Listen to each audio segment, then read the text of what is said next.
Hello दोस्तों, हम कक्षा 8वीं की गणित को हल कर रहे थे। तो इसमें हमें प्रश्नावली 2.2 का प्रश्न क्रमांक 5 से हल करना था। यदि आपने इससे पहले के प्रश्नों को हल नहीं किया है तो चैनल की प्लेलिस्ट में जाएं, पहले इससे पहले वाला वीडियो देखें, उन प्रश्नों को हल करें। इसमें हम प्रश्न क्रमांक 5 से हल करेंगे। देखिए, 5वां प्रश्न क्या है। दो संख्याओं में अनुपात 5:3 है। अब दो संख्याएं दी हैं, उनका अनुपात दिया है हमें 5:3। यदि उनमें अंतर 18 है और यदि जो संख्या है उनका हम अंतर करेंगे तो कितना है 18। तो संख्याएं ज्ञात कीजिए, यानी हमें संख्याओं को बताना है कि वह कौन सी संख्या है। तो हम क्या करेंगे, पहले देखिए प्रश्न में क्या दिया, हमें दो संख्याओं का अनुपात दिया 5:3। तो हम दोनों संख्या को मान लेते हैं कि पहली संख्या है इसका अनुपात होगा 5x। पहली संख्या 5x है और दूसरी संख्या 3x है, तभी इनका अनुपात कितना होगा 5:3 है। तो हमने दो संख्या मान लेते हैं। अब देखिए प्रश्न में क्या लिखा है, उनका अंतर 18 है। जो संख्या मानी है इनका अंतर कितना है 18, यानी पहली संख्या जो 5x और 3x है तो इनका अंतर करेंगे तो कितना 5x ऋण 3x बराबर दिया है 18। यह हमें प्रश्न में दिया है। अब हम इसको हल करेंगे तो 5x ऋण 3x करेंगे तो कितना आएगा 2x। 5 में से 3 घटाए बचेंगे 2 और x है तो x लिखेंगे तो 5x ऋण 3x हो जाएंगे 2x बराबर 18 है तो 18। अब हम यहाँ से x का मान निकालेंगे। तो देखिए x का मान कैसे निकालेंगे, दोनों पक्षों में 2 से भाग देंगे। तो यहाँ पर 2x में 2 से भाग देंगे तो 2 से 2 कट जाएगा, बचेगा x और 18/2 हो जाएंगे। तो 18/2 करेंगे तो कितना आएगा 2 × 18, यानी x का मान निकलेगा 9। अब x का मान 9 निकला तो हम जो हमने संख्या मानी थी उनमें x का मान रखेंगे। हमने दो संख्या मानी थी 5x और 3x, तो 5x में जब x का मान 9 रखेंगे कितना आएगा 5 × 9 यानी 5 × 45। और दूसरी संख्या जो 3x थी इसमें मान रखेंगे x बराबर 9 का, तो कितना हो जाएगा 3 × 9 बराबर 27, यानी दो संख्याएँ 45 और 27 होंगी। तो इस तरह से हमें प्रश्न क्रमांक 5 को हल करना है। फिर हम प्रश्न क्रमांक 6 को हल करेंगे। देखिए 6वां प्रश्न क्या कर रहा है। 6वां प्रश्न है 3 लगातार पूर्णांकों का योग 51 है। 3 लगातार पूर्णांकों का योग 51 है, पूर्णांक ज्ञात कीजिए। देखिए इस प्रश्न को हम किस तरह से हल करेंगे, हमें प्रश्न में कहा होगा कि 3 लगातार पूर्णांक, तो अब हम पूर्णांक दिए नहीं है तो हम इनको मानेंगे। तो हम मान लेते हैं कि 3 लगातार पूर्णांक x के अंक क्या आएगा x-1 और फिर इसके अंक आएगा x-2। यह हमने 3 लगातार पूर्णांक मान लिए। पहला पूर्णांक x, फिर x के आगे आएगा x-1, फिर इसके आगे आएगा x-2। यह हमने 3 लगातार पूर्णांक मान लिए। और प्रश्न में कहा गया है कि 3 लगातार पूर्णांकों का योग कितना है 51 है। योग दिया हमें 51, तो हम इनका योग करेंगे तो x-1 धन x-2 बराबर दिया हमें 51। अब हम इस स्टेप को हल करेंगे। इसको हल करेंगे कैसा आएगा, x और x को पहले जोड़ेंगे। तो x और x जोड़िए कितने हैं, x और x हो जाएंगे 3x। फिर हम संख्याओं को जोड़ेंगे, संख्याएं 1 और 2, 2 और 1 कितनी हो जाएंगी 3, यानी बनेगा 3x धन 3 बराबर कितने हैं 51। अब हम इसको हल करेंगे तो 3x धन 3 बराबर 51 है, तो धन के 3 है, यह उस साइड जाएंगे तो बन जाएंगे ऋण 3।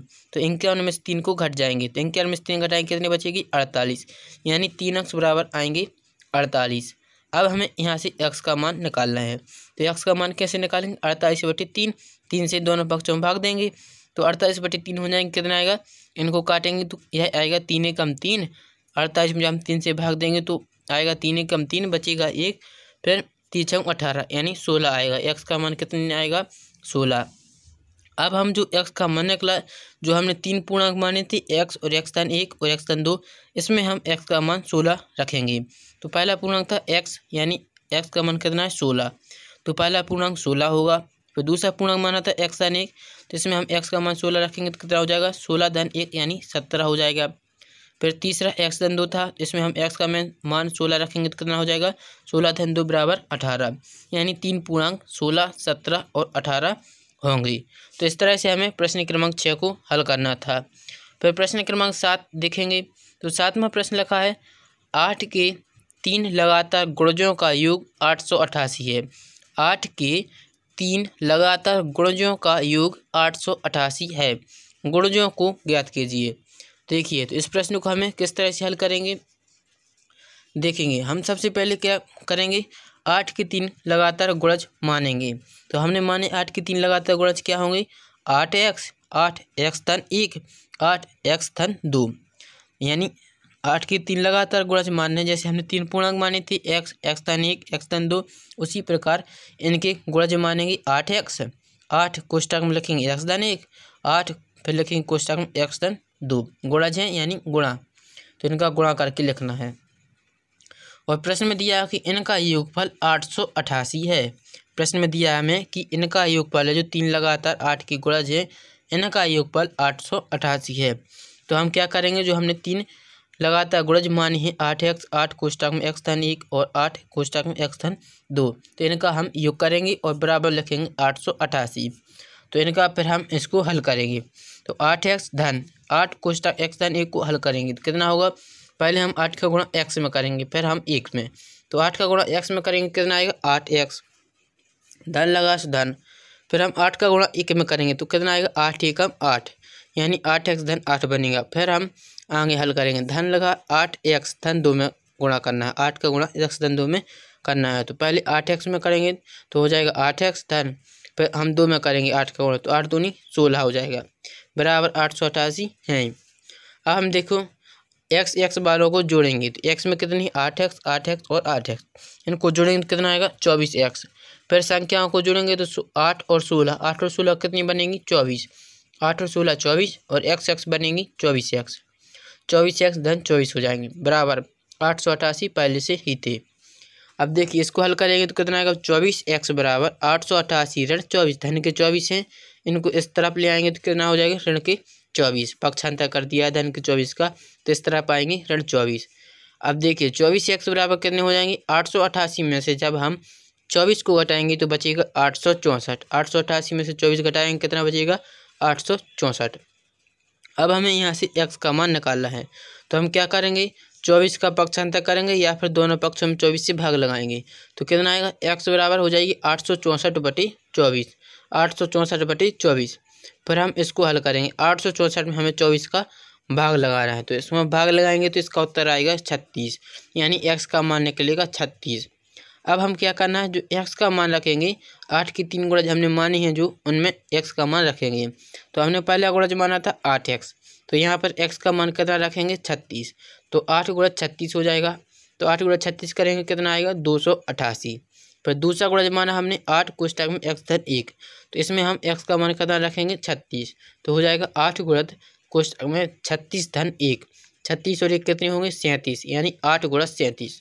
तो 8 गुणज 37 करेंगे यानी आएगा 296। फिर तीसरा गुणज माना हमने 8 कोष्टक में x धन 2, तो x का मान कितना रखना है 36, तो 36 और 2 कितने होंगे 38, यानी 8 गुणज 38। तो 8 गुणज 38 हल करेंगे कितना आएगा 304, 8 गुणज 38 को हल करेंगे तो आएगा 304। तो अभिष्ट संख्याएं जो इनके जो 8 के 3 गुणज कौन कौन बनेंगे, 288, 296 और 304 होंगे। तो इस तरह से आपको प्रश्न क्रमांक 7 को हल करना है। फिर हम प्रश्न क्रमांक 8 को हल करते हैं।